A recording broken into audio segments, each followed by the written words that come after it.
Hey guys, my name is Kevin and welcome to an episode of Bought and Shot. Today we're going to do a little review of some steel targets. So let's get into it and take a look.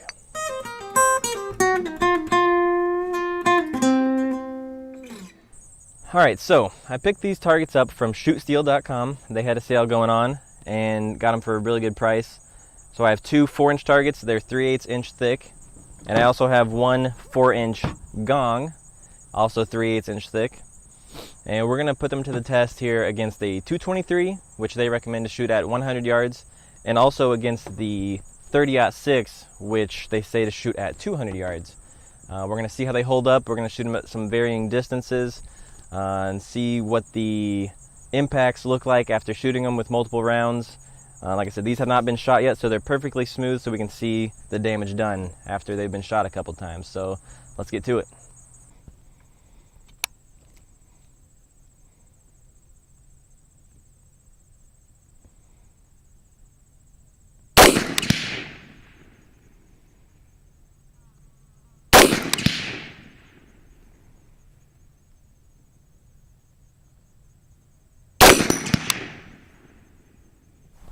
Okay, so I didn't have this mounted up very well. I just had a small piece of wire having it hang off of that, which is not the proper way to hang these, I'm sure. But I happened to hit it right there where the hole is, and it knocked it back off because of, like I said, this improper way of hanging. And I also adjusted my sights. I realized it was shooting a little high.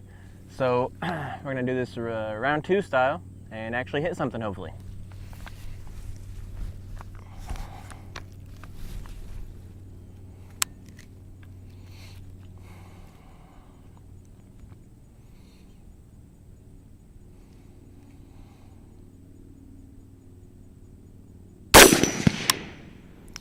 There's one.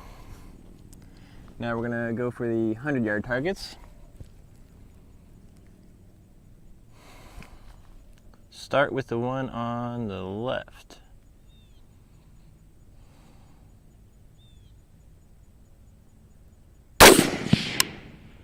Miss.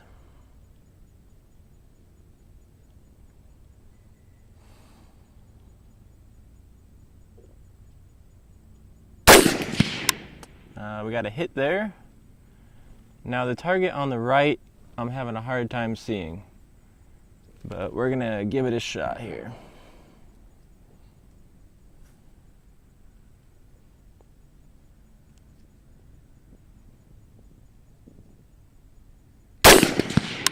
And well, we got a hit and it took down the whole stand. So let's see how the target's held up against the 223.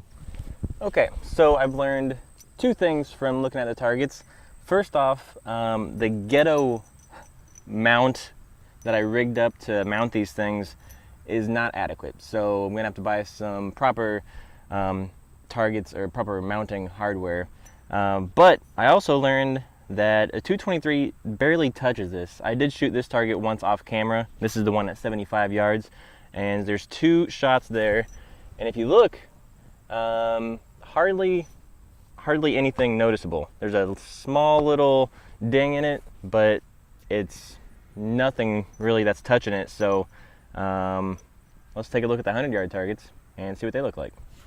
Okay, and so I have the 2 targets that were set up at 100 yards. Again, mounted kind of ghetto with some wire, but this one was a close nick. If you can see there, it's right on the edge, barely nicked it. But we did get a hit, and give me a little bit of slack. I'm using a pretty cheap red dot at 100 yards on a 4-inch target. So this one here, we have also on the right side of the target.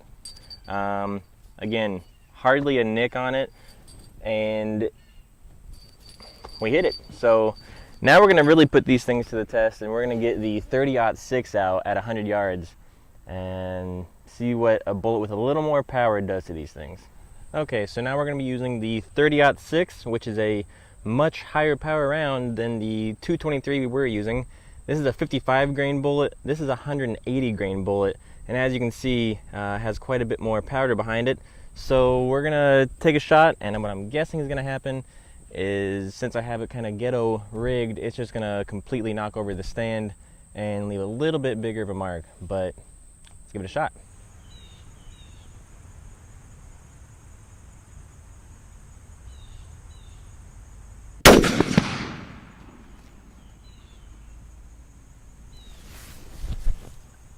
Well, we got a hit on that one, and it knocked the target off of the stand, so let's go see if we can find it.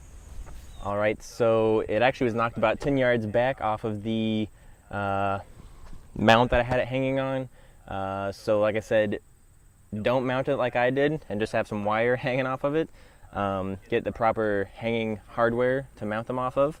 But the shot hit right there, as you can see. It didn't leave much of a mark, more than what the 223 did. So these things are definitely durable. It took the 30-06 at 100 yards very well. I'm impressed.